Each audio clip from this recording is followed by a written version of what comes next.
আসসালামু আলাইকুম। কেমন আছেন সবাই? আজকে এত সুন্দর একটা ওয়েদার। সকালবেলা আমার মেয়ে ঘুম থেকে উঠে বলছে, "মা আমার আজকে খিচুড়ি খেতে ইচ্ছা করছে।"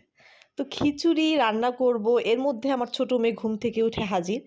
তো আমি কিছুই করতে পারছি না। তো সে বলল যে, "মা আজকে আমি রান্না করব।"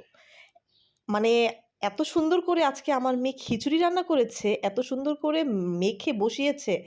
সাথে সে টমেটোর সালাদ কেটেছে, ডিম ভেজেছে। আলহামদুলিল্লাহ আমি তো একদম অবাক। যে সে এত সুন্দর করে সবকিছু করতে পারবে এমন না যে সে আগে থেকে রান্না করে খুব অভ্যস্ত। সে নতুনই রান্না করেছে। আমাকে সবসময় দেখে। বাট রান্না করতে দেওয়া হয় না। টুকটাক মাঝে, মাঝে একটু, একটু। বাট আজকে এত সুন্দর করে সে প্রতিটা আইটেম করেছে সকালের নাস্তার জন্য। আমরা তো একদম খুশি।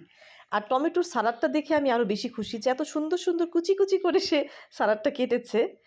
তো সব মিলিয়ে আলহামদুলিল্লাহ আমরা সকালবেলা খুব মজা করে নাস্তা খেয়েছি। এর মধ্যে আমার বেস্ট ফ্রেন্ড রাতমি কালকে আমাকে মজার একটা বোম্বাই মরিচের আচার দিয়ে গেছে। সাথে আমার ননদ আমাকে বালাচাও দিয়েছিল। তো সব মিলিয়ে আজকে একদম খাবারটা জমে ক্ষীর। আলহামদুলিল্লাহ।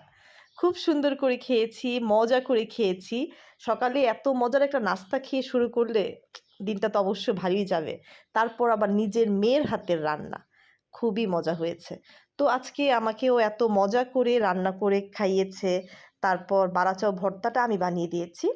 তো সবকিছু রান্না করা শেষ করার পর, খাওয়া শেষ করার পর আমি আজকে ওর জন্য মজা করে ১ কাপ চা বানিয়েছি। ওকে মগ ভরে চা দিয়েছি। চাটা আমাদের দুজনেরই খুবই পছন্দ এবং প্রতিবেলায় আমাদের চা খাওয়া লাগে। তো মা-মেয়ে ২ জন মিলে খুব মজা করে চাটা খেয়েছি আমার ছোট মেয়েটাকে ঘুম পাড়িয়ে। কারণ ওকে নিয়ে তো চাটা মজা করে অন্তত খাওয়া যাবে না। বৃষ্টি দেখতে, দেখতে মা-মেয়ে মিলে খুব সুন্দর একটি সময় কাটিয়েছি। পরিবারের সবাই মিলে খেয়ে আলহামদুলিল্লাহ দিনটা শুরু করেছি।